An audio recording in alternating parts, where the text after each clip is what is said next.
ഇപ്പോൾ നമ്മൾ പറഞ്ഞുകൊണ്ടിരുന്ന വിഷയം ബെൻസി വർഗീസിൻ്റെ വിഷയമാണ്. ബെൻസി വർഗീസ് ഉടമ്പടി ചെയ്തതിന് ശേഷം അവരെന്താ ചെയ്തിരിക്കുന്നത്? അവർ ആദ്യം ലൈറ്റക്കാർ പെരക്കിസിട്ടു, പിന്നീട് ഓൺലൈൻ ഉടമ്പടി ചെയ്തു. പിന്നീട് ലൈറ്റക്കാരൻ പെരക്കിസ്റ്റ് ഇവിടെ എത്തണ വരെ നമുക്ക് നിലനിൽക്കാനുള്ളൊരു മാർഗ്ഗമാണ് ദൈവം തന്നിരിക്കുന്നത്. ഒന്ന് ലൈറ്റക്കാരൻ പെയർ റിക്വസ്റ്റ്, 10,000-കണക്കിന് മനുഷ്യരുടെ, ലക്ഷക്കണക്കിന് പ്രാർത്ഥനയുടെ ഒരു വലിയ നിക്ഷേപത്തിലേക്കാണ് നീ ലൈറ്റക്കാരൻ്റെ പെയർ റിക്വസ്റ്റ്. നിൻ്റെക്ക് ഒരു സങ്കടത്തിൻ്റെ കാലത്ത് അതിൻ്റെ ഓഹരി ചോദിക്കുമ്പോഴേ കൃപാസനത്തിന് പ്രൊഫൗണ്ടായിട്ടുള്ള അതിൻ്റെ അടിത്തറ ഉണ്ട്, ആത്മീയ അടിത്തറ. അതിൽ നിന്ന് അമ്മ നിന്നെ സഹായിക്കും. പെട്ടെന്നാണ് മറുപടി വരുന്നത്. അതിനുശേഷം അവർ ഓൺലൈൻ ഉടമ്പടി ചെയ്യുമ്പോൾ, ഓൺലൈൻ ഉടമ്പടി ചെയ്ത് 24 മണിക്കൂറിനുള്ളിൽ അവർക്ക് ഇമെയിൽ കിട്ടും. കൺഗ്രാജുലേഷൻസ്, യുവർ ആപ്ലിക്കേഷൻസ് റിസീവ്ഡ്, നിങ്ങളുടെ എല്ലാ തടസ്സങ്ങളും മാറ്റിയിരിക്കണമെന്ന് പറഞ്ഞ് ലെറ്റർ കൊടുക്കും. അത് ജസ്റ്റ് 24 മണിക്കൂറാണ് അതിൻ്റെ അകത്ത് വർക്ക് ചെയ്യണത്. ഇവർക്ക് 24 മണിക്കൂർ. എത്രയോ കാലങ്ങളാണ് ഇവർ അതിനു വേണ്ടി അമേരിക്കക്കാരന് പകലാകാൻ വേണ്ടി നമ്മുടെ രാത്രികളെ പകലാക്കി എത്രയോ കാലം സംസാരിച്ചതാണ്. അവർക്ക് മനസ്സിലാകണം ഇംഗ്ലീഷ്, അവർക്ക് മനസ്സിലാണില്ല. അവരുടെ പറയുന്ന ഇംഗ്ലീഷ് ഇവർക്ക് മനസ്സിലാണില്ല. ഇങ്ങനെ നീണ്ട കയറ്റി കിടക്കുന്ന സംഭവം അമ്മ ഓൺലൈൻ ഉടമ്പടി എന്ന് പറയുമ്പോൾ within no time 24 hours, within 24 hours അവിടെ നിന്ന് ഇമെയിൽ വരികയാണ്. ഇതാണ് ഉടമ്പടി റേഞ്ച് എന്ന് പറയുന്നത്. ഇത് എന്തുകൊണ്ടാണ് ഇങ്ങനെ വരണമെന്ന് ചോദിക്കുമ്പോൾ ഉടമ്പടിയുടെ പാക്കേജ്, അതിൻ്റെ പദ്ധതി അതാണ്. അതായത് നമ്മളുടെ ഓരോ വിഷയത്തിനും, അതായത് ഇന്ന് എന്തുകൊണ്ടാണ് ഇത്രയും എഡ്യൂക്കേറ്റഡ് ആൾക്കാർ ഉടമ്പടി ചെയ്യാൻ കാരണം എന്താണ്? ഇപ്പോൾ ഇവിടെ ഉടമ്പടി വരുന്ന എല്ലാവരും തന്നെ ഒന്നാമത്തെ ഉടമ്പടി ശരിക്കും പഠിക്കണം. വളരെ ശ്രദ്ധയോടെ പഠിക്കണവർക്ക് കൂടുതലാണ് അതിൻ്റെ കാര്യം. ഇതിൻ്റെ നമ്മൾക്കുണ്ടാകുന്ന അതുകൊണ്ടാണ് ഞങ്ങൾ 65 വയസ്സ് കഴിഞ്ഞാൽ ഉടമ്പടി എടുപ്പിക്കരുതെന്നൊക്കെ പറഞ്ഞത്. ഞാൻ ഉടമ്പടി അവർക്ക് മനസ്സിലാകത്തില്ല. അവർ കൊണ്ടുവന്ന് യൂദാസ് മുനാൻ്റെ പെട്ടി അസാധ്യക്കാരൻ്റെ മധ്യസ്ഥം എന്ന് പറഞ്ഞുകൊണ്ട് കത്തിട്ടേക്കണ പോലെ അവർ പോകും. ചിലപ്പോൾ പരിശുദ്ധ പ്രവർത്തനം ചെയ്യും, ചിലപ്പോൾ ചെയ്യത്തില്ല. കാര്യം അവരിങ്ങനെ ഈ അപേക്ഷ കത്തിട്ട് പഠിച്ചിട്ടുള്ള ആൾക്കാരാണ്. അസാധ്യ കാര്യമല്ലല്ലോ ഉടമ്പടി നടക്കണത്. ഉടമ്പടി നടക്കണ അസാധ്യ കാര്യങ്ങൾ നടക്കും. പിന്നെ എന്താണ്? അടിയന്തര എമർജൻസി ആയുള്ള കാര്യങ്ങൾ, അസാധ്യ കാര്യങ്ങൾ മാത്രമല്ല നടക്കണം ഉടമ്പടിയിൽ, അടിയന്തര കാര്യങ്ങൾ നടക്കും. ഇപ്പോൾ കാനായിലെ കല്യാണ വിളയിൽ തന്നെ അടിയന്തര വിഷയമാണ്. കല്യാണ അടിയന്തരത്തെക്കുറിച്ചല്ല പറയണത്. അതായത് അവർക്ക് വീഞ്ഞില്ലെങ്കിൽ എന്താ പ്രശ്നം? ഒരു 10 മിനിറ്റ് കഴിഞ്ഞാൽ അവിടുത്തെ ആൾക്കാർ പോകും. കല്യാണത്തിലൊക്കെ യഹൂദിൻ്റെ കല്യാണത്തിന് അറിയാമല്ലോ, പാനോപചാരം എന്ന് പറഞ്ഞത് 10 ദിവസമാണ്. അതിനൊരു പഠിക്കാൻ വരുമ്പോൾ തന്നെ ഒരു കോട്ട് കൊടുക്കും. ഒരു നമുക്ക് ഓവർകോട്ടില്ലേ, അതുപോലെ തന്നെയാണ് ഒരു ഓവർകോട്ട്. പഠിക്കൽ ചിലപ്പോൾ തന്നെ ഓവർകോട്ട് തൂക്കിയിട്ടേക്കും. അതൊക്കെ മുമ്പ് ഇവിടെ കല്യാണ കത്തുണ്ടാവും. കല്യാണ കത്തില്ലേ, അത് കത്ത് ഓരോരുത്തരെ അറിയിക്കുമ്പോൾ ഈ കല്യാണ കത്ത് അവർക്ക് കൊടുക്കും. കല്യാണ കത്തും കൊണ്ടാണ് ഇവർ വരുന്നത്. പഠിക്കുക വരുമ്പോൾ പഠിക്കുക ശിവായി നിൽക്കുന്നുണ്ടാവും. അയാൾ കത്ത് പരിശോധിക്കും. ആ പരിശോധിച്ചിട്ട് ഈ കത്തിൽ ഇയാളുടെ പേരുണ്ടെങ്കിൽ അതിനകത്ത്, ആ കത്തിൻ്റെ അകത്ത് എല്ലാവരുടെയും പേരുണ്ടാവും. ആ കല്യാണത്തിന് വിളിച്ചിരിക്കുന്ന ആൾക്കാരുടെ മുഴുവൻ പേരുണ്ടാവും. ആ കത്ത് വായിച്ച് നോക്കിയിട്ട് ഇയാൾക്ക് കല്യാണ വസ്ത്രം കൊടുക്കും. അതാണ് കർത്താവ് ചോദിക്കുന്നത്. എനിക്കിത് ആ കല്യാണ വസ്ത്രം എന്നൊക്കെ ചോദിക്കണില്ലേ, നിൻ്റെ കല്യാണ വസ്ത്രം എവിടെയെന്നൊക്കെ ചോദിക്കില്ലേ. അപ്പോൾ കത്തിൽ ലഭിക്കാത്ത ആൾക്കാർ അതിൻ്റെ അടുത്ത് കയറിയിരിക്കുകയാണ്. ഇപ്പോൾ മാത്രമല്ല ഇങ്ങനെയുള്ള അടിയന്തരം നോക്കി ഭക്ഷണം കഴിക്കാൻ പോകുന്ന ആൾക്കാർ പണ്ടുകൊണ്ടായിരുന്നു. അപ്പോൾ അതായത് സ്നേഹിത നിൻ്റെ കല്യാണ വസ്ത്രം എവിടെ? അപ്പോൾ അവൻ നിന്ന് പരിങ്ങും, ഗെറ്റ് ഔട്ട് എന്ന് പറയും, പുറത്ത് പോടാന്ന് പറയും. അപ്പോൾ എന്തൊരു ആ അലർച്ച വല്ലാത്ത അലർച്ചയിൽ പോയി. ഞാനോടത്ത് വലിയ അവരവരെ കോംപ്രമൈസ് ചെയ്ത് ഇരുത്തേണ്ടതല്ല, അവരെ കോംപ്രമൈസ് ചെയ്ത് അവിടെ ഇരുത്തേണ്ടതല്ലായിരുന്നോ? പക്ഷേ എന്താ പ്രശ്നം? വരപ്രസാദത്തിൻ്റെ വിഷയമാണ്. കല്യാണ വസ്ത്രം എന്ന് പറഞ്ഞാൽ എന്താണ്? വരപ്രസാദമാണ്. നമ്മുടെ ഉള്ളിൽ നിൻ്റെ ആത്മാവിനെ പുണ്യപ്പെടുത്തുന്നതിന് ഈശോമിശിഹാ സ്ഥാപിച്ച കാണപ്പെടാത്ത അടയാളം, നമുക്ക് കാണപ്പെടാത്ത ദൈവത്തെ വരപ്രസാദം നമുക്ക് ലഭിക്കാൻ ഈശോമിശിഹാ സ്ഥാപിച്ച കാണപ്പെടുന്ന അടയാളമാണ് കൂദാശ. കൂദാശകളിലൂടെയും ജീവിതത്തിൻ്റെ സാക്ഷ്യങ്ങളിലൂടെയാണ് നമുക്ക് വരപ്രസാദത്തിന് വരുമാനം കിട്ടുന്നത്. ഈ ഒരു സംഭവം ഇല്ലാത്ത കക്ഷിയാണ് അകത്ത് കയറി ഇരിക്കുന്നത്. എവിടെയാണ്? ദൈവരാജ്യത്തിൻ്റെ കാര്യമാണ് ഈ പറയണത്. കല്യാണ വിരുന്നെന്ന് പറയുമ്പോൾ എവിടെയാണ്? ദൈവരാജ്യത്തിലെ കല്യാണ വിരുന്നാണ് ഈ പറയണത്. അവിടെ മണവാളൻ ഈശോയാണ്, സഭ മണവാട്ടിയാണ്. പക്ഷേ അതിൻ്റെ അകത്ത് വരപ്രസാദം ഇല്ലാത്ത പക്ഷിയോട് പറയണത് എന്താണ്? കേരൗട്ട് അടിച്ചിട്ടുണ്ടല്ലോ, ഒരു 1-1.5 അടി അടിക്കണം എന്ന് വെച്ചാൽ കാര്യത്തോടെടുക്കുമ്പോൾ, അണ്ടിയോടെടുക്കുമ്പോൾ മാങ്ങയുടെ പുളി നമ്മൾ അറിയും എന്ന് പറഞ്ഞ പോലെ ഈ വരപ്രസാദം, നിത്യജീവൻ, ദൈവരാജ്യം എന്നൊക്കെ പറയുമ്പോൾ അവിടെ ഈശോയുടെ സംസാരത്തിൽ ഒരു പതുമയുമില്ല. അയാളെ ഗെറ്റൗട്ട് അടിക്കണമെന്ന് വെച്ചാൽ മിക്കവാറും ആ സ്ഥലം മൊത്തം കെട്ടി കാണും, ആ ഗ്രാമം. കാര്യം അത്രയും സീരിയസ് ആ വിഷയം. വരപ്രസാദം എന്ന് പറഞ്ഞ വസ്ത്രമാണ്, പുണ്യത്തിൻ്റെ വരപ്രസാദത്തിൻ്റെ വസ്ത്രമാണ് കല്യാണ വസ്ത്രം എന്ന് പറയുന്നത്. ഇത് ദൈവരാജ്യത്തിൽ ഇല്ല എന്നുണ്ടെങ്കിൽ, നമ്മൾ ചെല്ലുമ്പോഴില്ലെങ്കിൽ നമ്മൾ ഗെറ്റ് ഔട്ടാണ്. എൻ്റെ അതൊരു സംശയമില്ല കാര്യത്തിൽ. അപ്പോൾ ഇവിടുത്തെ പ്രോബ്ലം എന്ന് വെച്ച് കഴിഞ്ഞാൽ ഇവിടെ വീഞ്ഞ് തീർന്നു പോയി. വീഞ്ഞ് തീർന്നു പോയത് എന്താവശ്യമാണത്? അത്യാവശ്യമല്ല, അസാധ്യകാര്യമല്ല. അസാധ്യകാര്യം ഇല്ലതേ. അസാധ്യകാര്യം അടുത്ത വീട്ടിൽ പോയി, അടുത്ത സ്ഥലത്ത് എവിടെയാണെന്ന് വെച്ചാൽ പോയി ഈ വായ്പ മേടിച്ചാൽ മതി, അല്ലെങ്കിൽ അടുത്ത കടയിൽ പോയി കടം മേടിച്ചാൽ മതി. ഇപ്പോൾ വായ്പ മേടിക്കുക, കടം മേടിക്കുക എന്നുള്ള പ്രൊവിഷൻസൊക്കെ അമ്മയ്ക്ക് അറിയാം. പക്ഷേ അമ്മ നിൽക്കുമ്പോൾ നിനക്ക് വായ്പ വാങ്ങിക്കേണ്ടി വരത്തില്ല. അമ്മ നിൻ്റെ വീട്ടിലുണ്ടെങ്കിൽ നിനക്ക് കടം മേടിക്കേണ്ടി വരത്തില്ല. ഇത് നീ പഠിക്കണം. ഞാനിത് പഠിച്ചാൽ ഞാൻ ഒരിടത്ത് വായിച്ചതല്ല. ഞാൻ അമ്മയുടെ കൂടെ അമ്മയുടെ ഉടുപ്പേ തൂങ്ങി നടന്ന കാലത്ത് അമ്മ പറഞ്ഞിട്ടുള്ള കാര്യങ്ങളാണിതെല്ലാം. നമ്മുടെ മനസ്സിൽ ആത്മാവ് തോന്നിയിട്ടുള്ള കാര്യമാണ്. ആ കാനായിലെ കല്യാണത്തിൽ ആ വിഷയം നിസ്സാര വിഷയമാണ്. അത് വേണമെങ്കിൽ അമ്മയ്ക്ക് പരിഹരിക്കുകയാണെങ്കിൽ അടുത്ത കടയിൽ പോയി കടം മേടിക്കാൻ പറഞ്ഞാൽ മതി, അല്ലെങ്കിൽ അടുത്ത വീട്ടിൽ പോയി വായ്പ വാങ്ങിക്കാൻ പറഞ്ഞാൽ മതി. പക്ഷേ അമ്മ നിൽക്കുമ്പോഴേ നിന്നെ കണ്ടവൻ്റെ മുമ്പിൽ കൈനീട്ടാൻ അനുവദിക്കത്തില്ല. ഏത് അമേരിക്കാരനാണെന്ന് പറഞ്ഞാലും അമ്മ അപ്പം ഇംഗ്ലീഷ് നമ്മൾ പറഞ്ഞ ഇംഗ്ലീഷ് മനസ്സിലാകില്ലെന്ന് പറഞ്ഞാലും അമ്മ ഇടപെട്ട് കഴിയുമ്പോഴുണ്ടല്ല അവൻ ചപ്പ അടിച്ചുകൊണ്ട് സാരി കണ്ട് ഇമെയിൽ വിടും. അതാണ് കാര്യം. അത് അനുഭവിച്ചിട്ടുള്ളവൻ പിന്നെ ഒരിക്കലും പോകത്തില്ല. ഇതെന്ന് പറയുന്നത് നമ്മൾ വിചാരിക്കണം ചിന്തിക്കണം വിഷയമല്ല, അതിനേക്കാൾ വലിയ വിഷയമാണ്. അസാധ്യ കാര്യങ്ങളുടെ മധ്യസ്ഥന്മാർ. ഇപ്പം ചില കാര്യങ്ങൾ അപ്പോസ്തലന്മാർ പറഞ്ഞാലും നടക്കത്തില്ല, ഉറപ്പാണ്. ചില കാര്യങ്ങൾ അപ്പോസ്തലന്മാർ പറഞ്ഞാലും നടക്കത്തില്ല. എന്താ ഞാൻ അങ്ങനെ പറയാൻ കാര്യം? അതായത് ഇപ്പം നമുക്ക് ഉദാഹരണം കാനംകാരിയുടെ കാര്യമില്ലേ? കാനംകാരി ഒരു വിജാതി സ്ത്രീയാണ്. അവരെന്താ പറയണത്? ശ്രദ്ധിക്കട്ടെ, ആ വാഹകം എടുക്കാം നമുക്ക്. ശ്രദ്ധിക്കട്ടെ. ഹല്ലേലൂയ, ഹല്ലേലൂയ. കരങ്ങൾ ഉയർത്തിക്കൊണ്ട് സ്തുതിക്കട്ടെ. ഹല്ലേലൂയ, ഹല്ലേലൂയ, ഹല്ലേലൂയ. കർത്താവേ, ഉടമ്പടിയുടെ വലിയ പ്രബോധനങ്ങൾ ഞങ്ങളെ ആത്മാവില് നവീകരിക്കുന്നതിനെ ഓർ ശക്തി പറയുന്ന കർത്താവേ. മത്തായിയുടെ സുവിശേഷം 15:27. മത്തായിയുടെ സുവിശേഷം 15:27. ശ്രദ്ധിക്കട്ടെ. ഹല്ലേലൂയ, ഹല്ലേലൂയ, ഹല്ലേലൂയ. യേശുവേ ആരാധന, യേശുവേ ആരാധന. കർത്താവേ സ്തോത്രം. ഹല്ലേലൂയ, ഹല്ലേലൂയ. യേശുവേ ആരാധന, യേശുവേ സ്പർശനം കർത്താവേ. ഹല്ലേലൂയ, ഹല്ലേലൂയ. യേശുവേ ആരാധന, യേശുവേ മഹത്വം, യേശുവേ മഹത്വം, യേശുവേ സ്തോത്രം, യേശുവേ ആരാധന, യേശുവേ ആരാധന, യേശുവേ ആരാധന, യേശുവേ ആരാധന, യേശുവേ ആരാധന, യേശുവേ ആരാധന, യേശുവേ ആരാധന, യേശുവേ ആരാധന, യേശുവേ ആരാധന, യേശുവേ ആരാധന. 26. അവൻ പറഞ്ഞു, മക്കളുടെ അപ്പമെടുത്ത് നായ്ക്കൾക്ക് എറിഞ്ഞു കൊടുക്കുന്നത് ഉചിതമല്ല. അവൾ പറഞ്ഞു, അതേ കർത്താവേ, നായ്ക്കളും യജമാനന്മാരുടെ മേശയിൽ നിന്ന് വീഴുന്ന അപ്പകഷ്ണങ്ങൾ തിന്നുന്നുണ്ടല്ലോ. 23 എന്നാൽ അവനൊരു വാക്ക് പോലും ഉത്തരം പറഞ്ഞില്ല. ശിഷ്യന്മാർ അവനോട് അഭ്യർത്ഥിച്ചു, അവളെ പറഞ്ഞയച്ചാലും അവൾ നമ്മുടെ പിന്നാലെ വന്ന് നിലവിളിക്കുന്നുവല്ലോ. അവൻ മറുപടി പറഞ്ഞു, ഇസ്രയേൽ ഭവനത്തിലെ നഷ്ടപ്പെട്ട ആടുകളുടെ അടുത്തേക്ക് മാത്രമാണ് ഞാൻ അയക്കപ്പെട്ടിരിക്കുന്നത്. അപ്പോൾ പുണ്യാളന്മാരെല്ലാവരും ഉണ്ട് അവിടെ. ശിഷ്യന്മാർ മൊത്തം ഉണ്ടേ. ശിഷ്യന്മാർ മൊത്തം അവിടെ ഇരിക്കുകയാണ് ഈ കാനംകാരുടെ കാര്യത്തിൽ. പക്ഷെ അത് വർക്കൗട്ട് ചെയ്തെടുത്ത സാധനം അവിടെയാണ് വിഷയം. അമ്മ ആരാണ് നമ്മൾ മനസ്സിലാക്കണം. അങ്ങനെയാണ് വിശുദ്ധന്മാരെല്ലാവരും ഉണ്ട്. പത്രോസ് ഉൾപ്പെടെ എല്ലാ അന്ത്രയോസ്, ഫിലിപ്പോസ്, എല്ലാ കക്ഷികളും അവിടെ ഉണ്ട്. അതിൻ്റെ ശിഷ്യന്മാരെന്താ പറയണത്? ശിഷ്യന്മാർ അവനോട് പറഞ്ഞു, അവളെ പറഞ്ഞയച്ചാലും അവൾ നമ്മുടെ പിന്നാലെ വന്ന് നിലവിളിക്കുന്നല്ലോ. അപ്പം അതിന് മറുപടി അതിനേക്കാൾ കഷ്ടമാണ്. എന്താ പറഞ്ഞത്? അവൻ മറുപടി പറഞ്ഞു, ഇസ്രയേൽ ഭവനത്തിലെ നഷ്ടപ്പെട്ട ആടുകളുടെ അടുത്തേക്ക് മാത്രമാണ് ഞാൻ അയക്കപ്പെട്ടിരിക്കുന്നത്. അതാണ് പ്രശ്നം. പക്ഷെ അവിടെ അമ്മയാണ് നിന്നിരുന്നെങ്കിൽ അത്രയും വർത്തമാനം പറയത്തില്ല. അത്രയും വർത്തമാനം പറഞ്ഞാൽ പോലും കർത്താവ് അത് അമ്മയുടെ വാക്ക് മാനിച്ചുകൊണ്ട് ചെയ്തു കൊടുക്കും. കാര്യം അതാണ് വിഷയം. മരിയൻ മീഡിയേഷൻ്റെ ഒരു പ്രത്യേകത അതാണ്. മരിയൻ മീഡിയേഷൻ്റെ പ്രശ്നം എന്താ? അപ്പം നിങ്ങൾ ചോദിക്കും, പുണ്യാളന്മാരെ ഈശോ വിളിച്ചതല്ലേ? അപ്പോസ്തലന്മാരെ എല്ലാം ഈശോ വിളിച്ചതല്ലേ? പിന്നെ അവർക്ക് വാക്കിനെന്താ ഈശോ വില കൽപ്പിക്കാത്തത്? എന്താ പ്രശ്നം വെച്ചാൽ, അതായത് കപ്പാസിറ്റി, ക്ലെയിം ആൻഡ് കപ്പാസിറ്റിയുടെ വിഷയമാണിത്.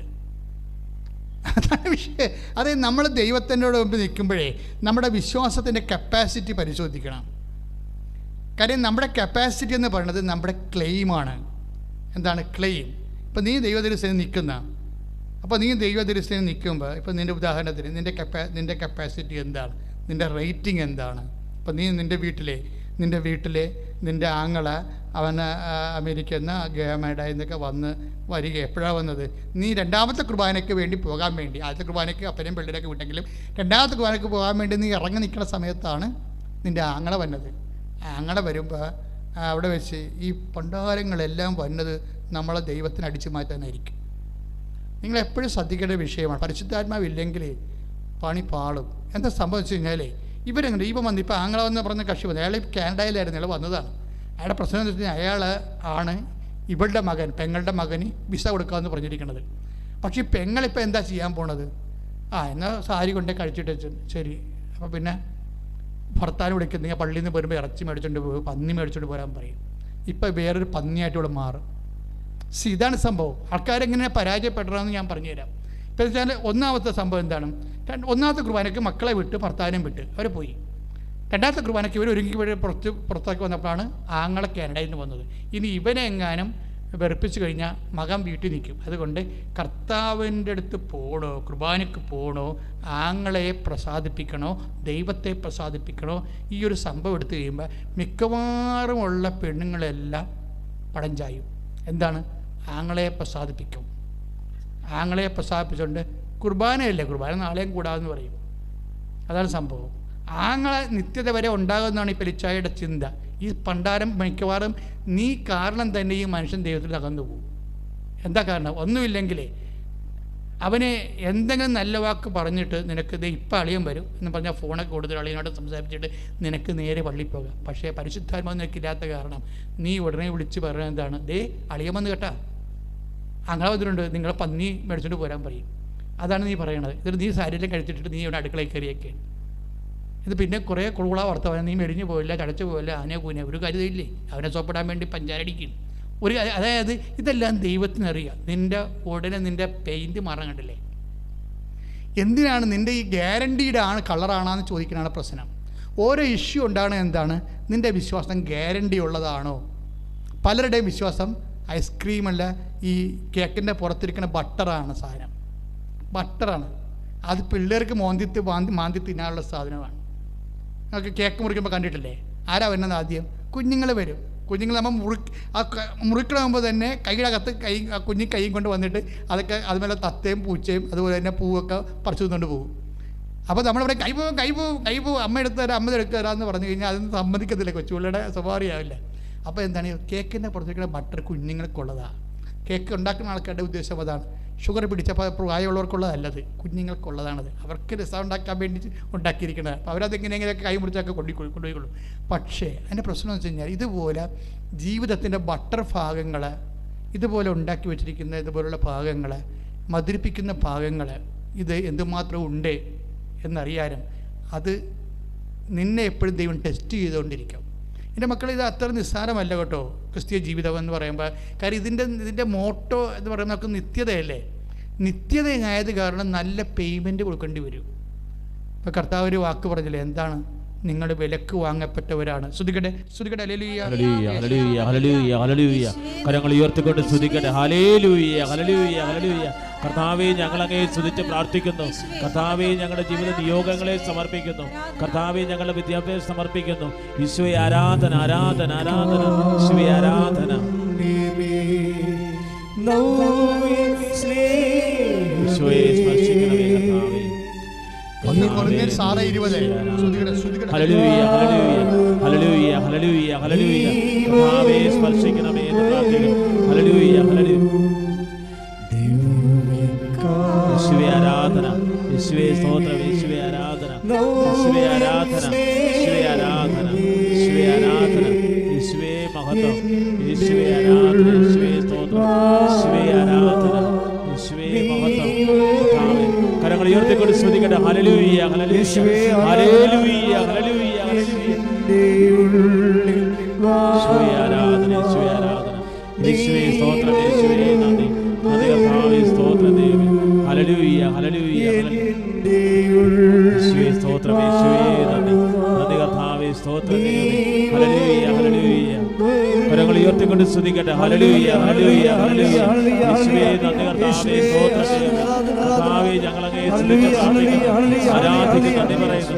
ഹല്ലേലൂയ ഹല്ലേലൂയ ഹല്ലേലൂയ. 1 Corinthians 6:20. നിങ്ങൾ വിലയ്ക്ക് വാങ്ങപ്പെട്ടവരാണ്. നിങ്ങൾ വിലക്ക് വാങ്ങപ്പെട്ടവരാണ്. ആകയാൽ നിങ്ങളുടെ ശരീരത്തിൽ ദൈവത്തെ മഹത്വപ്പെടുത്തുവിൻ. ഇതാണ് പ്രോബ്ലം. അതായത് നമ്മളെ കർത്താവിൻ്റെ വിശുദ്ധമായ രക്തത്താൽ ദൈവം അവൻ്റെ ജീവൻ ചുരിഞ്ഞ് സഹനത്തിലൂടെ വിലക്ക് വാങ്ങിയതാണ്. അതുകൊണ്ട് നമ്മളെന്താ ചെയ്യേണ്ടത്? നമ്മളും ദൈവത്തെ വിലക്ക് വാങ്ങേണ്ടി വരും. അതാണ് പ്രശ്നം. സൗജന്യമല്ല. ഇപ്പം എന്തുകൊണ്ടാണ് ഈ ആങ്ങളെ ഈ സമയത്ത് തന്നെ വന്നത്? പേയ്മെൻറ്റ് സീറ്റാണത്. 1 കൊരിന്തോസ് 7:23 നിങ്ങൾ വിലക്ക് വാങ്ങപ്പെട്ടവരാണ്. നിങ്ങൾ വിലക്ക് വാങ്ങപ്പെട്ടവരാണ്. നിങ്ങൾ മനുഷ്യരുടെ അടിമകളായി തീരരുത്. നിങ്ങൾ മനുഷ്യരുടെ അടിമകളായി തീരരുത്.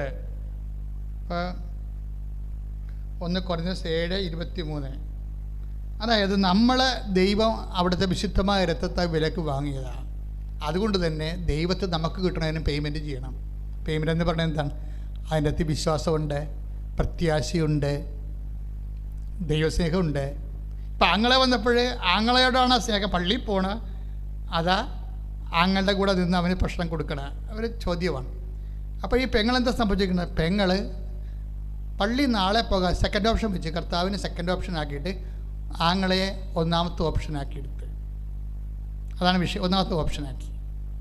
ഇതോടുകൂടി നിൻ്റെ കാര്യത്തിൽ തീരുമാനമായി. നിൻ്റെ കപ്പാസിറ്റി പോയി. We are talking about claim and capacity. ഉടമ്പടി കവനൻ്റ് എന്ന് പറയുന്നത് നമുക്ക് കപ്പാസിറ്റി ഉണ്ടാക്കുന്നതാണ്. ഈ കപ്പാസിറ്റിയാണ് നമ്മുടെ ക്ലെയിമിൻ്റെ ആധാരം. അത് എപ്പോഴും ഉണ്ടാക്കണം. അത് നിങ്ങൾ ക്രിസ്തുവിൽ വരാൻ ഉദ്ദേശിക്കുന്നുണ്ടെങ്കിൽ, വരാൻ ഇല്ലാതെ ഈ കപ്പ കഞ്ഞി IELTS അതുപോലെ തന്നെയുള്ള ജോലി അതുപോലെ തന്നെയുള്ള വിടുവെപ്പൊക്കെ മാത്രമാണെങ്കിൽ സിമിത്തേരി വരെ മാത്രമേ ഈ സംഭവം വർക്കൗട്ട് ചെയ്യത്തുള്ളൂ. നിത്യതയാണ് ഉടമ്പടിയിലെ ആത്യന്തികമായ ലക്ഷ്യം. അങ്ങനെ വരുമ്പോൾ നമ്മൾ എപ്പോഴും ശ്രദ്ധിക്കേണ്ട ഒരു വിഷയം, അതായത് നമ്മുടെ കപ്പാസിറ്റി വർദ്ധിപ്പിക്കാൻ നോക്കണം. കപ്പാസിറ്റി എന്താണ്? അത് നമ്മൾ ദൈവവുമായിട്ടുള്ള, ഇപ്പോൾ നമ്മൾ വിലക്ക്, ഇപ്പോൾ 1 കൊരിന്തോസ് 7:23 നിങ്ങൾ വിലക്ക് വാങ്ങപ്പെട്ടവരാണ്. അപ്പോൾ സ്വാഭാവികമായിട്ട് അറിയാമല്ലോ, ഞാൻ നിന്നെ വാങ്ങിയാണ് പേയ്മെൻറ്റ് കൊടുത്താണ്, എൻ്റെ ബ്ലഡ് കൊടുത്താണ് നിന്നെ വിലക്ക് വാങ്ങിയിരിക്കണത് എന്നാണ് ഈശോ പറയണത്. അപ്പം നമ്മളെ വിലക്ക് വാങ്ങുമ്പോൾ സ്വാഭാവികമായിട്ട് നമ്മുടെ ഈ ഭാഗത്ത് നമ്മളും അതിൻ്റെ പേയ്മെൻറ്റ് കൊടുക്കാൻ ബാധ്യസ്ഥരാണ്. പേയ്മെൻറ്റ് നമുക്ക് എങ്ങനെയെല്ലാം കൊടുക്കാൻ പറ്റും? ദൈവത്തിൻ്റെ അതാണ് നമ്മുടെ കപ്പാസിറ്റി എന്ന് പറയണത്. നമുക്ക് വിശ്വാസം നമ്മുടെ പേയ്മെൻറ്റാണ്. പ്രത്യാശ, ഇപ്പം അങ്ങനെ പറഞ്ഞു കേട്ടില്ലേ? ആരാണ്? ഞങ്ങൾ നടപടി 26:7 എന്താണ്? ഞങ്ങൾ വാഗ്ദാനം പ്രാപിക്കാൻ വേണ്ടി ഞങ്ങൾ രാവും പകലും ആരാധനയെ ചെലവഴിച്ച്, പേയ്മെൻറ്റാണത്. അത് പേയ്മെൻറ്റ് കൊടുക്കുകയാണ്. അതിനെന്ത് വേണം? അവർക്ക് പ്രത്യാശ വേണം. രാവും പകലും ആരാധന ചെലവഴിക്കണമെങ്കിൽ വിശ്വാസം വേണം. പിന്നെന്ത് വേണം? കാര്യം എന്താ പറയുക? ഞങ്ങൾ രാവും വാഗ്ദാനം പ്രാപിക്കാൻ വേണ്ടി പറഞ്ഞത് രാത്രിയും പകലും തീഷ്ണതയോടെ ആരാധന അർപ്പിച്ചുകൊണ്ട് ഈ വാഗ്ദാനം പ്രാപിക്കാമെന്ന് പ്രത്യാശിക്കുന്നു. അപ്പം വാഗ്ദാനം പ്രാപിക്കാൻ വേണ്ടി അവരെന്താ ചെയ്തത്? യഹൂദ ജനത രാവും പകലും ആരാധന നടത്തി. അതിൻ്റെ അകത്ത് എന്തൊക്കെ ഉണ്ട്? വിശ്വാസമുണ്ട്, അല്ലേ? വിശ്വാസമുണ്ട്. പിന്നെ എന്താണ്? പ്രത്യാശ. പിന്നെ ദീർഘക്ഷമയുണ്ട്. ചില കാര്യങ്ങൾക്ക് ഇത്തിരി താമസിക്കും, ദീർഘക്ഷമ. അത് ഉടമ്പടിയിൽ ആ വിഷയം അധികം വരണില്ല. പക്ഷേ എങ്കിലും ഹെവി ഡ്യൂട്ടി ചില വിഷയങ്ങൾ, നിത്യത ആണ് നിയോഗമായിട്ട് വരുന്ന ചില വിഷയങ്ങളുണ്ട്. നിത്യത നിയോഗമായിട്ട് വരുന്ന വിഷയങ്ങൾ. ഇപ്പോൾ ഒരു ശിഷ്യനോട് പറഞ്ഞു, ഞാൻ 14 കൊല്ലം എൻ്റെ അമ്മയെ അവിടെ കിടക്കയിൽ ശരീരം അഴുകാതെ അവരെ സംരക്ഷിച്ചു. എൻ്റെ അന്യത്തിൻ്റെ മനസ്സമ്മതത്തിന് പോലും ഞാൻ പോയിട്ടില്ല. 14 കൊല്ലം ഈ അമ്മ തളർന്നു പോയ ആളാണ്, പ്രഷർ അടിച്ച്. അവിടെ മുതുക് വ്രണപ്പെടാതിരിക്കാൻ വേണ്ടി, അഴുകാതിരിക്കാൻ വേണ്ടി ഈ മരുമകൾ സ്വന്തം മകളെക്കാൾ നല്ലവണ്ണം അവരെ നോക്കുകയാണ്. അതാണ് അവിടെ കപ്പാസിറ്റി. എന്താ കാര്യം? മാതാപിതാക്കന്മാരെ ബഹുമാനിക്കുന്നുള്ള വചനം കർത്താവിൻ്റെ സ്നേഹത്തെപ്പെടുത്തി കിടന്നുപോയാൽ, തളർന്നുപോയ ആൾക്കാർ നമ്മൾ ചെന്നാൽ മാത്രമേ അവരൊന്നും മറിച്ചിടാനോ തിരിച്ചിടാനോ പറ്റത്തുള്ളൂ. അത് നമ്മൾ കർത്താവിൻ്റെ നാമത്തിൽ ചെയ്യുമ്പോൾ എന്നാ പറ്റണതാണത്? കർത്താവിനെ തന്നെയാണ് ആ ശുശ്രൂഷ പോണത്. ഇതാണ് നമ്മുടെ കപ്പാസിറ്റി എന്ന് പറയുന്നത്. ഉടമ്പടി നിങ്ങളെ കപ്പാസിറ്റി വർദ്ധിപ്പിക്കും. ഞങ്ങൾ ഇവിടുന്ന് നിങ്ങളോട് പറയും, രോഗികളെ കാണുക, അവരെ കുളിപ്പിക്കുക, നിങ്ങൾ പ്രേക്ഷിത പ്രവർത്തനം നടത്തുമെന്ന് പറയുമ്പോൾ, ഇനി അത് ചെയ്യണമില്ല, ഇത് ചെയ്യണമില്ല എന്ന് പറഞ്ഞാൽ മോന്തയം കയറ്റി അളിഞ്ഞ മോന്തയമായിട്ട് ചില പെരിച്ചാഴികൾ ഇവിടുന്ന് പോകുന്നുണ്ട്. അവരൊരു കോലത്തെ ഗുണം പിടിക്കത്തില്ല. എന്താ കാര്യം എന്ന് വെച്ച് കഴിഞ്ഞാൽ, അവർ ദൈവത്തിന് വേണ്ടി വന്നതല്ല, അവരുടെ വയറ്റുപൂർണ്ണത്തിന് വേണ്ടി വന്ന് വെറുതെ കൃപാസനത്തിൻ്റെ സമയം കളയണതാണ്. അപ്പം അങ്ങനെ വരുമ്പോൾ എന്താ പ്രശ്നം എന്ന് വെച്ച് കഴിഞ്ഞാൽ, ദൈവത്തിന് അവരെ കൊണ്ടൊരു പ്രയോജനമില്ല. കാര്യം എന്താണ്? ദൈവം ചില കാര്യങ്ങൾക്ക് അവർക്ക് കപ്പാസിറ്റി ഇല്ല. ഇത്തിരി ഹെവി ഇവർ രോഗിയായി, കുടുംബത്തിൽ തന്നെ ഉണ്ട് രോഗികൾ, കുളിപ്പിക്കാൻ വേണ്ടി മാത്രമുള്ളവർ. ഇപ്പോൾ 2 കുഞ്ഞുങ്ങൾ, അനിയൻ്റെ ഭാര്യയാണ്, അവർക്ക് 2 കുഞ്ഞുങ്ങളുണ്ട്, പിഞ്ചു കുഞ്ഞുങ്ങളാണ്. അപ്പോൾ അതുങ്ങളെ ആ കാര്യമുള്ളത് കണ്ട് അപ്പന് ഭക്ഷണമൊക്കെ ഉണ്ടാക്കി കൊടുക്കും, പക്ഷേ കുളിപ്പിക്കാൻ പറ്റത്തില്ല. അപ്പോൾ ചേച്ചിമാരാരെങ്കിലും ചെറുത്തിമാരാരെങ്കിലും അല്ലെങ്കിൽ മക്കളാരെങ്കിലും ഒക്കെ ചെല്ലുകയാണെങ്കിൽ അവർ ഉടമ്പടി എടുത്തിട്ടുള്ളവരാണെങ്കിൽ അവരോട് പറഞ്ഞിട്ടുണ്ട്, നിങ്ങൾ പ്രായമായവർ അഴുകി മെഴുകിയൊക്കെ കിടക്കുന്നവരെ നിങ്ങളെ കുളിപ്പിക്കണം. അതെന്താണ്? അത് നമ്മുടെ കപ്പാസിറ്റി വർദ്ധിപ്പിക്കാനാണ്. കപ്പാസിറ്റി വർദ്ധിച്ചാൽ, ദൈവദൃശ്യ കപ്പാസിറ്റി വർദ്ധിച്ചാൽ എന്ത് സംഭവിക്കും? നമുക്ക് ക്ലെയിം ഉണ്ടാകും. ക്ലെയിം കർത്താവിൻ്റെ കപ്പാസിറ്റി എന്ന് പറയുന്നില്ല, അതല്ലേ ഇപ്പോൾ അയാൾ പറയണത് 3:6 പറയണില്ലേ അല്ലേ? നടപടി പുസ്തകം പറയുമ്പോൾ ഉടൻ തന്നെ കാണുമ്പോൾ എന്താ കപ്പാസിറ്റിയെക്കുറിച്ചാണ് പറയണത്. എനിക്ക് പൊന്നും വെള്ളിയോ ഒന്നുമില്ല, വെള്ളിയോ സ്വർണമോ എൻ്റെ കയ്യിലില്ല. നടപടി 3:6 അല്ലേ? അതെ അതെ, നടപടി 3:6 ഒന്ന് പറഞ്ഞേ. വെള്ളിയോ സ്വർണമോ എൻ്റെ കയ്യിലില്ല, എനിക്കുള്ളത് ഞാൻ നിനക്ക് തരുന്നു. നസറായനായ യേശുക്രിസ്തുവിന്റെ നാമത്തിൽ എഴുന്നേറ്റ് നടക്കുക. അപ്പോൾ തൻ്റെ കപ്പാസിറ്റിയാണ് 10 ദിവസം പറഞ്ഞത്. വെള്ളിയും സ്വർണ്ണമൊന്നും ഇല്ല, പണിക്ക് പോയിട്ട് വർഷങ്ങളും മാസങ്ങളൊക്കെ ആയി, സാമ്പത്തികമായ വലിയ ഗതിയൊന്നും ഇല്ല. പക്ഷെ അതൊന്നും ആ മനുഷ്യൻ്റെ ആന്തരികമായ മനസ്സിനെ ഒന്നും ബാധിക്കണില്ല. ഇപ്പം നമുക്ക് സാമ്പത്തികം, ഇപ്പം നാളത്തെ ആഹാരത്തെ നമുക്ക് കണ്ടില്ലെന്നുണ്ടെങ്കിൽ നമുക്ക് കെട്ടിത്തൂങ്ങാൻ കയറെടുക്കത്തില്ലേ? അത് കഴിഞ്ഞാൽ നമ്മളുടെ ദൈവവിശ്വാസം ഇല്ലാത്തതുകൊണ്ട് അങ്ങനെ സംഭവിക്കുന്നതാണ്. അല്ലെങ്കിൽ എൻ്റെ കർത്താവ് അയാൾ പറയുന്നത് എന്താണ്? എനിക്ക് പൊന്നും വെള്ളിയും ഇല്ല, ഞാൻ അതിന് മോന്തയും കയറ്റി നിലയും വിളിച്ച് നാട്ടുകാരുടെ തെറി ദൈവത്തിൽ തെറി പറഞ്ഞ് നാട്ടുകാരെ കുടുംബക്കാരുടെ തെറിയും പറഞ്ഞ് നടക്കണില്ല. ഇപ്പോൾ നമ്മുടെ വീട്ടിൽ നിന്ന് 10 കഴിയുമ്പോൾ പെണ്ണുമ്പിള്ള അടുത്തേക്ക് നിൻ്റെ ശ്രീധം കൊണ്ടുവന്നിട്ടില്ല, നിനക്ക് തന്നില്ല, നിൻ്റെ ആങ്ങളെന്നെ പറ്റിച്ച്, നിൻ്റെ അപ്പനെ പറ്റിച്ച് എന്ന് പറഞ്ഞ് പുള്ളി 2 വാട്ടിച്ചടിച്ചുകൊണ്ട് വെറുതെ ഇരുന്നതിന് പഞ്ചാംഗം വായിക്കണം കാണാൻ വീട്ടിൽ നിന്നുണ്ട്. ഇങ്ങനെ ഉള്ള തല്ലിക്കൊരണം ശരിക്കും പറഞ്ഞാൽ എന്താ പ്രശ്നം വെച്ച് കഴിഞ്ഞാൽ അവനിലേക്ക് ദൈവമില്ല, ദൈവത്തിലല്ല ആശ്രയിക്കേണ്ടത്. പെണ്ണുമ്പിള്ളയുടെ ആങ്ങളുടെ വീട്ടിൽ നിന്ന് പഴയ അപ്പൻ രോഗിയായതുകൊണ്ടാണ് അവർ പരപ്രാവശ്യം പറഞ്ഞുകൊണ്ടേ ഇടും, മനുഷ്യ അപ്പൻ തന്നേനെ, അപ്പൻ്റെ കിടപ്പായി പോയില്ലേ, ഇപ്പോൾ അവിടുത്തെ കൈകാര്യങ്ങളൊക്കെ മാറിപ്പോയി, എത്ര രൂപ ഇതൊക്കെ ഇയാൾക്ക് അറിയാം. ഇയാൾ വാട്ടിസ് അടിച്ച് കഴിയുമ്പോൾ അതിന് ഇവിടെ കഴുത്തേക്കാറായിരിക്കാൻ വേണ്ടി ജാമ്യം എടുക്കണതാണ് ഇവിടെ ശ്രീധരൻ പറഞ്ഞുകൊണ്ട്. ഇങ്ങനെയുള്ള എല്ലാ തരികിട പരിപാടികളും കർത്താവിന് നിൻ്റെ ഹൃദയം അറിയാം. മനുഷ്യൻ മുഖം നോക്കുന്നു, ദൈവം ഹൃദയം അറിയുന്നു. അപ്പോൾ ദൈവത്തെ മറന്ന് നീ ഒരു ഡയലോഗിനും പോരുത്. എന്താ? നിൻ്റെ കപ്പാസിറ്റി പോകും. നിങ്ങൾക്കറിയാം, നമ്മൾ വിത്തിനിട്ടിരിക്കണ നെല്ലില്ലേ, അതെടുത്ത് നമ്മൾ കുത്തി കഞ്ഞി വെച്ചാലുള്ള അവസ്ഥ എന്താ? എന്നുവെച്ചാൽ ഇതുപോലെയാണ് ചില ആൾക്കാർക്ക് സംഭവിക്കണത്. എന്ന് വെച്ചാൽ നമ്മൾ വിത്തിന് ഇട്ടിരിക്കണ നെല്ല്, ഇപ്പം നെല്ലും എൻ്റെ ഒരു കാലം പോയി, പത്താഴവും ഇല്ല, എല്ലാം ആൾക്കാർ റിസോർട്ടുകാർ കൊണ്ടുപോയി അവർ പത്താഴമൊക്കെ ഉണ്ടാക്കി സായിപ്പന്മാർക്ക് കഞ്ഞിയും കാപ്പിയൊക്കെ കൊടുക്കുന്നുണ്ട്. എല്ലാ നാട്ടിലുള്ള എല്ലാ പത്താഴവും പോയില്ല, കുടുംബങ്ങളെല്ലാം പോയില്ലേ, എല്ലാം പൊളിച്ച് വിറ്റവരുണ്ട്. അല്ലാത്തവർ റിയൽ എസ്റ്റേറ്റുകാരല്ലാത്തവരൊക്കെ പത്താഴം വലിയ വിലക്ക് മേടിച്ചു കൊണ്ടുപോയി റിസോർട്ടിൽ ഭംഗിയായിട്ട് പഴയ ഒരു ആൻറ്റിക്വിറ്റി പോലെ സൂക്ഷിക്കുന്നുണ്ട്. ഇതും ആയിക്കോട്ടെ. പക്ഷേ പണ്ടത്തെ ഒരു വർത്തമാനമാണ് എന്താണ്? അതായത് ഈ വിത്തിനിട്ടിരിക്കുന്ന നെല്ലെടുത്തിട്ട് ആൾക്കാർ കഞ്ഞി കുത്തിക്കൊടുക്കും, കഞ്ഞി വെച്ച് കഴിക്കും. എന്ന് വെച്ച് കഴിഞ്ഞാൽ പ്രശ്നം വെച്ച് കഴിഞ്ഞാൽ നീ ഇതുപോലെയുള്ള ഡയലോഗൊക്കെ ഫിറ്റ് ചെയ്യുമ്പോൾ എന്തെങ്കിലും കൃപ നിനക്കുണ്ടെങ്കിൽ അതുകൂടി പോയി കിട്ടും. മനസ്സിലായില്ലേ? നീ കുഞ്ഞുനാളിൽ അല്ലാത്ത എന്ത് നല്ല നന്മ പ്രവർത്തികളൊക്കെ ഒത്തിരി ചെയ്ത് കാണുമല്ലോ. ഒരു മനുഷ്യൻ ജീവിച്ച് മുന്നോട്ട് പോകുമ്പോൾ പല നല്ല പ്രവർത്തികളും ചെയ്ത് കാണും. പക്ഷേ ദൈവത്തിനെ മറന്ന് ഇതുപോലെ നീ വെള്ളമടിച്ചതിൻ്റെ പേരിൽ ഭാര്യ നിൻ്റെ മേക്കെട്ടുകാരായിരിക്കാൻ വേണ്ടി അത് ഈ മൂടുപടമായിട്ടും നിൻ്റെ വീട്ടിൽ നിന്ന് തളർന്ന് കിടക്കുന്ന അപ്പൻ ശ്രീധരൻ തന്നില്ലെന്ന് പറഞ്ഞ് നീ ഇവിടെ പെയ്ത് പെറുക്കിയ എന്താ സംഭവിക്കാൻ പോണത്? നീ വിത്തിനിട്ടിരിക്കുന്ന നെല്ല് നിൻ്റെ കയ്യിലുണ്ടായിരുന്ന ഇരിപ്പ് ദ്രവ്യം, അതായത് നിൻ്റെ ഇരിപ്പ് ദ്രവ്യമില്ലേ, അത് നഷ്ടപ്പെടും. അത് നഷ്ടപ്പെടുത്തരുത് ഒരിക്കലും, മണ്ടത്തരമാണ്. പക്ഷേ ഇത് പറഞ്ഞു തരാൻ പരിശുദ്ധാത്മാവ് ഉണ്ടാകണ്ടേ? പരിശുദ്ധാത്മാവിന് വീട്ടിൽ നിർത്തിയിട്ട് വേണ്ട പരിശുദ്ധാത്മാവ് ഉണ്ടാകാൻ. അപ്പോൾ ഈ ക്രിസ്തീയ ജീവിതം ആത്മാവിലുള്ള ജീവിതമാണ്. ആത്മാവ് പറയട്ടെ, മകനെ ഇപ്പം സംസാരിക്കരുത്, ഇതൊന്നും വിഷയമല്ല, അപ്പൻ തളർന്ന് കിടക്കുകയാണ്, അപ്പനെ കൊണ്ടല്ലല്ലോ നിന്നെ സൃഷ്ടിച്ചിരിക്കുന്നത്. സത്യമില്ല, അത് ആരെയും സൃഷ്ടിച്ചിരിക്കുന്നത് അപ്പനെയും അമ്മനെയും കണ്ടുകൊണ്ടല്ല, സഹോദരങ്ങളെ കണ്ടുകൊണ്ടുമല്ല. എന്താണ്? ദൈവത്തെ ഒരാളെ കണ്ടുകൊണ്ട് മാത്രമാണ്. അതുകൊണ്ട് ഈശോ എന്താ പറഞ്ഞത്? അപ്പനെന്ന പിതാവ് ഈ ഭൂമിയിൽ ആരെങ്കിലും അപ്പാ ഇപ്പാന്ന് വിളിക്കേണ്ട കാര്യമില്ല, നിൻ്റെ അപ്പൻ ഞാനാണ്. 10:23 വചനമില്ലേ? അല്ല, മത്തായി ശ്രീഹാട് സുവിശേഷം 10:23 എന്താ പറയണത്? നിങ്ങൾ ഭൂമിയിൽ ആരെയും പിതാവെന്ന് വിളിക്കരുത് എന്ന് വെച്ച് കഴിഞ്ഞാൽ എൻ്റെ അർത്ഥം എന്താണ്? പിതാവിൻ്റെ സ്ഥാനമെന്ന് പറയണത് എന്താണ്? അവൻ നിത്യനായ പിതാവ്.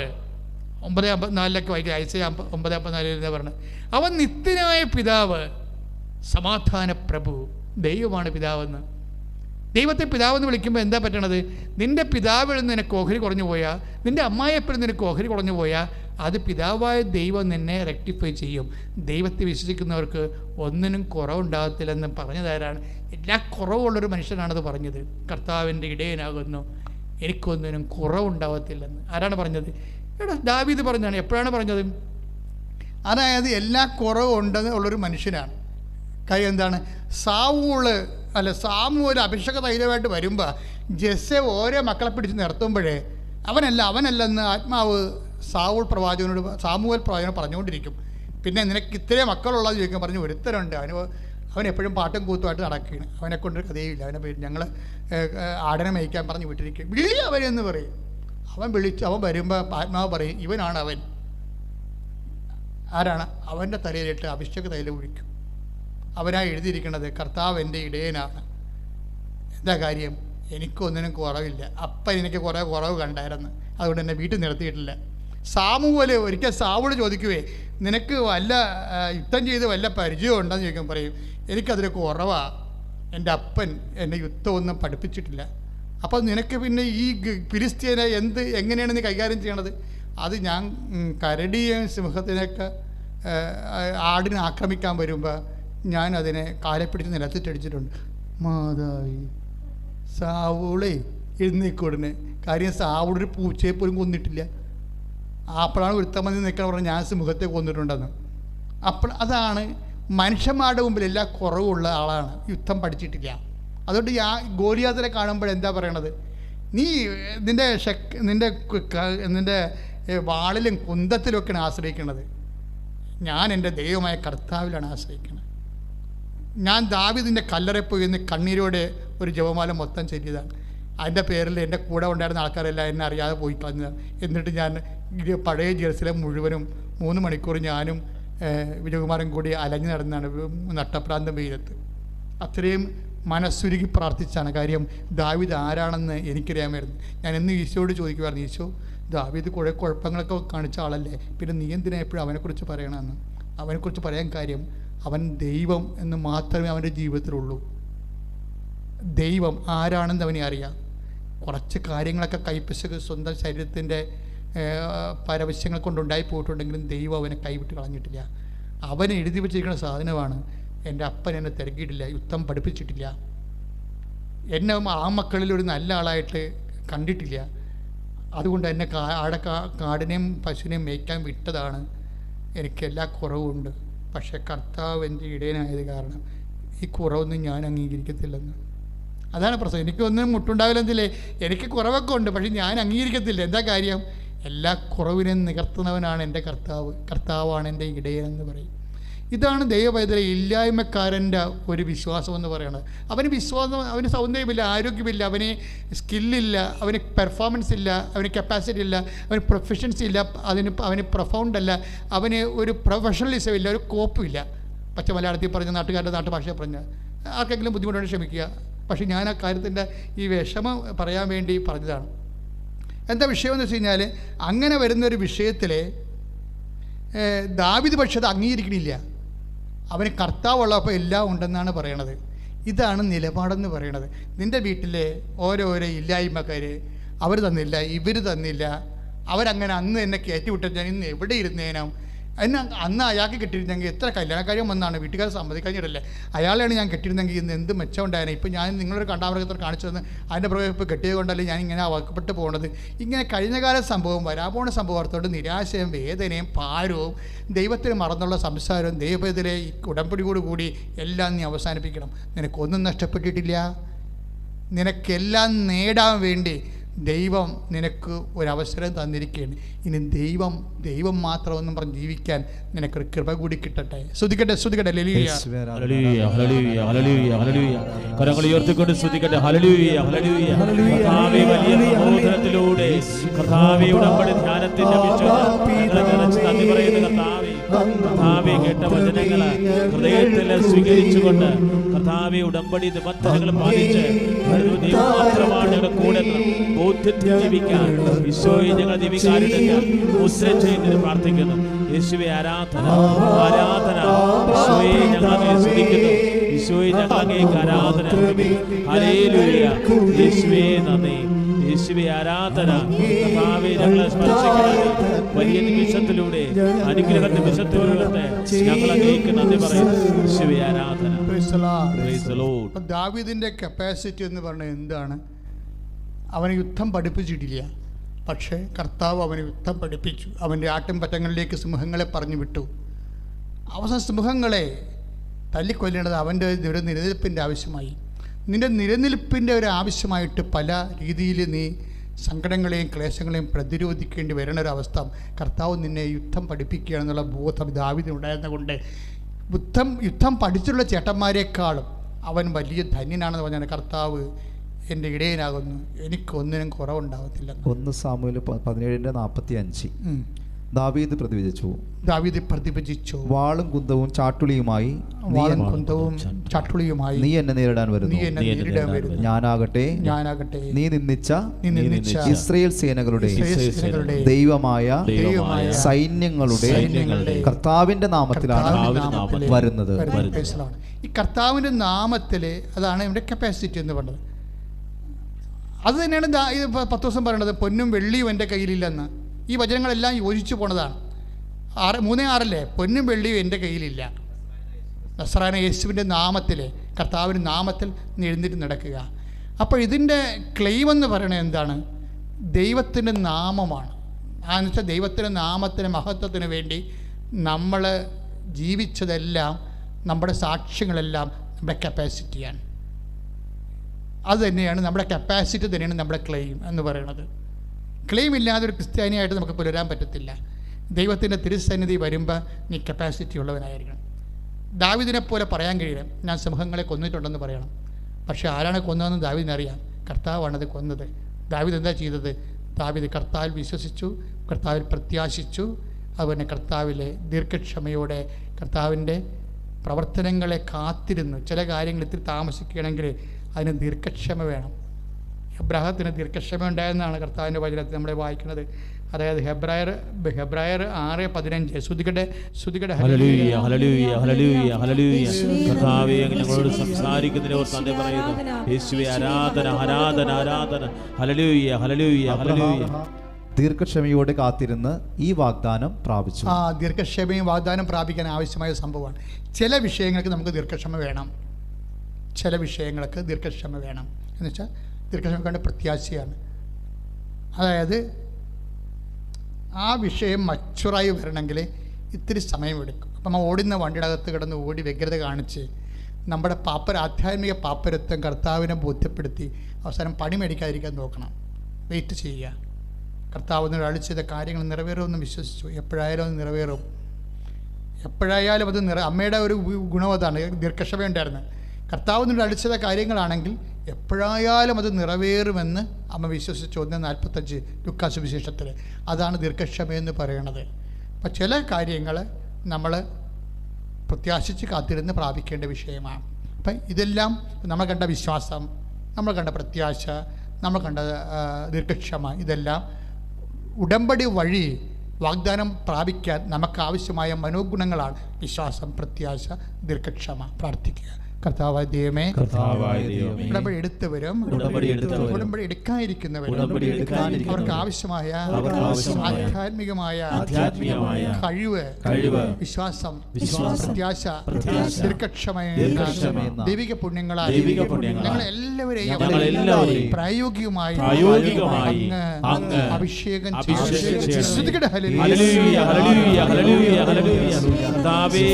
എടുത്ത മക്കൾ ഓരോരുത്തരെയും ഉടമ്പടിക്ക് പ്രാർത്ഥിക്കുന്ന മക്കളെയും ദിവ്യകാരുടെ കാലൊക്കെ സ്പർശിക്കുകയും നന്ദി പറയുന്ന കർത്താവേ, അവിടെ നിയോഗങ്ങളെ തൊടുത്തത് നന്ദി പറയുന്ന കർത്താവേ, യേശുവേ ആരാധന.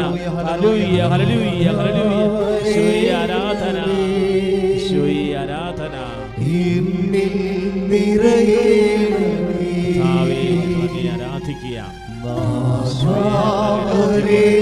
പരിശുദ്ധ പരമ കാരുണ്യ ഈശോയ്ക്ക് ഞങ്ങളെ എല്ലാവരും എഴുന്നേൽക്കുക. സമാപന ആശീർവാദം മുമ്പുള്ള രോഗസൗഖ്യ പ്രാർത്ഥനയാണ്. കണ്ണുകളടച്ച് കൈകൾ കൂപ്പി കൈ നെഞ്ചത്ത് വെക്കുക. നിൻ്റെ വീട്, നിൻ്റെ ജോലി, നിൻ്റെ ആരോഗ്യം, നിൻ്റെ സാമ്പത്തികാവസ്ഥ, കുടുംബത്തിൻ്റെ സമാധാനക്കുറവ്, ഭർത്താവിൻ്റെ മദ്യപാനം, കുഞ്ഞുങ്ങളുടെ തെറ്റായ പ്രണയബന്ധങ്ങളും, മൊബൈലിൻ്റെ അഡിക്ഷൻസ്, സാമ്പത്തിക കടങ്ങൾ, നിൻ്റെ വീട് വഴിയില്ലാത്ത അവസ്ഥ, വീടില്ലാത്ത അവസ്ഥകൾ, പലതരത്തിൻ്റെ യാത്രകൾ, നിൻ്റെ ജോലികൾ, നിൻ്റെ കറസ്പോണ്ടൻസ്, നിനക്ക് വരേണ്ട പേപ്പറുകൾ, സർട്ടിഫിക്കറ്റുകൾ, പരീക്ഷകൾ, ഇങ്ങനെയുള്ള എല്ലാ വിഷയങ്ങളും സമർപ്പിക്കുക. എന്തെല്ലാം ഉടമ്പടിയിലുണ്ട് അതെല്ലാം പ്രാർത്ഥിക്കുക. കർത്താവേ, അങ്ങയുടെ തിരുസന്നിധിയിൽ അങ്ങയുടെ അഭിഷിക്തം പ്രാർത്ഥിക്കുന്നു. ആയിരക്കണക്കിനും 10,000-കണക്കിന് മനുഷ്യരാണ് കർത്താവേ ഈ ഉടമ്പടി ധ്യാനത്തിൽ പങ്കെടുക്കുന്നത്.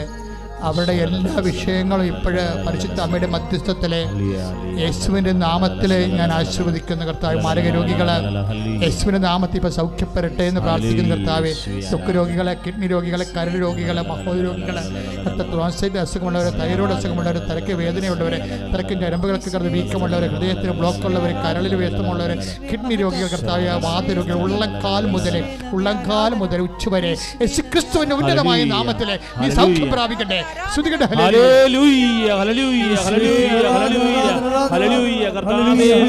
ഞങ്ങളെ സ്പർശിച്ച് സൗഖ്യം നൽകുന്ന കർത്താവേ, സാക്ഷ്യമായി ഞങ്ങളെ മാറ്റി നന്ദി പറയുന്നു. സൗഖ്യങ്ങൾക്ക് നന്ദി പറയുന്നു. ഈശോയെ ആരാധന, ഈശോയെ ആരാധന. പരിശുദ്ധ പരമാ ഈശോയെ ഞങ്ങളങ്ങേ ആരാധിക്കുകയും സ്തുതിക്കുകയും മഹത്വപ്പെടുത്തുകയും ചെയ്യുന്നു. ഈശോയെ ആരാധന, ഈശോയെ ആരാധന. പരമദിവ്യകാരുണ്യത്തിന് ആരാധനയും സ്തുതിയും. കൈകളെ വീണ്ടും രണ്ട് കൈകളും നെഞ്ചത്ത് വെച്ചുകൊണ്ട് നിന്റെ ജീവിതം, നിന്റെ കുടുംബം, നിന്റെ ഹൃദയത്തിൽ വേദനിക്കുന്ന ഓരോ അവസ്ഥകള്, ചിന്തകള്, ഓർമ്മകള്, നിന്റെ ഉത്കണ്ഠകള്, നിന്റെ വ്യഗ്രതകള്, നിന്റെ ഭാരങ്ങള് എല്ലാം നിന്റെ കർത്താവിനെ ഏൽപ്പിക്കുക. കർത്താവേ, ഞാൻ 36 വർഷം അർപ്പിച്ച കുർബാനയുടെ യോഗ്യതയാൽ ഈശോയെ കർത്താവെ, കൃപാസ്ഥാനത്താരെ ജീവനോടെ പ്രത്യക്ഷപ്പെട്ട പരിശുദ്ധമ്മയുടെ മധ്യസ്ഥത്താൽ ഇപ്പോൾ കൈനെഞ്ചത്ത് വെച്ചുകൊണ്ട് ഈ ആരാധന കൂടുന്ന മക്കളുടെ ഹൃദയനെഞ്ചിലുണ്ടാകുന്ന പുകച്ചിലുകള്, ഭാരങ്ങൾ, കർത്താവെ, എന്തെല്ലാം വിഷയങ്ങളിൽ അവിടെ മനസ്സിന് വേദന അനുഭവിക്കുന്നവരുടെ ഹൃദയത്തിൽ കർത്താവെ, ഓരോ ദിവസം കർത്താവ് എന്തെല്ലാം ഭാരങ്ങൾ, വേദനകൾ, രോഗങ്ങൾ, പല വിഷയങ്ങളെക്കുറിച്ചുള്ള ഉത്കണ്ഠകൾ, ആദികൾ, ഭീതികൾ, വ്യഗ്രതകൾ മനസ്സിൽ കടന്നു പോകുന്ന ആ മനസ്സുകളെല്ലാം കർത്താവെ, ജീവിക്കുന്ന ദൈവം നിന്റെ തിരുമുറവാർന്ന് വർദ്ധകരത്താൽ സ്പർശിക്കണമേ. യേശുക്രിസ്തുവിന്റെ ഉന്നതമായ നാമത്തിൽ അധികാരത്തെക്കുറിച്ച് ഭയങ്ങള്, വ്യഗ്രതകൾ, ഉത്കണ്ഠകള്, അതിന്റെ മൂലക്കാരങ്ങൾ, അധിക വിഷയങ്ങൾ, അടിസ്ഥാന വിഷയങ്ങള് ഇപ്പോഴും അടയാള സഹിതം യേശുവിന്റെ നാമത്തിൽ മാറിപ്പോകട്ടെ.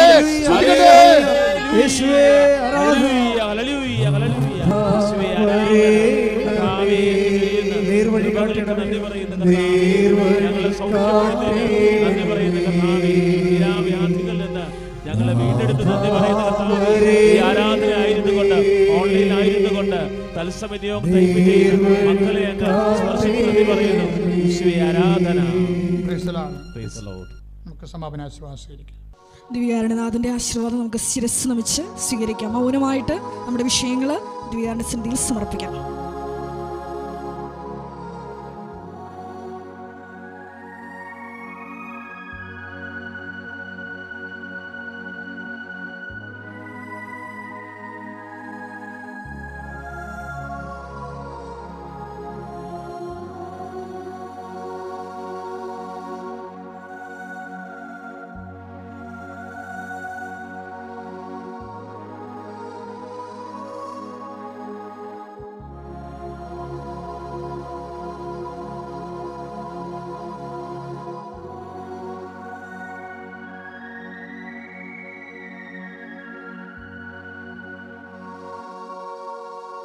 പരിശുദ്ധ പരമമാ ദിവ്യകാരുണ്യമേ,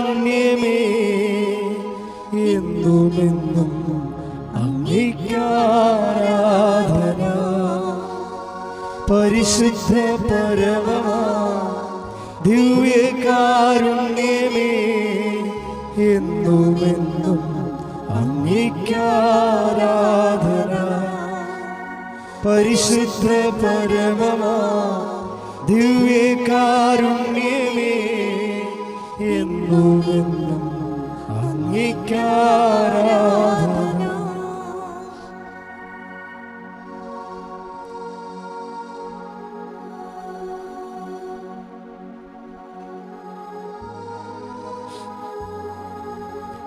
ആവേ ആവേ ആവേ മരിയ, ആവേ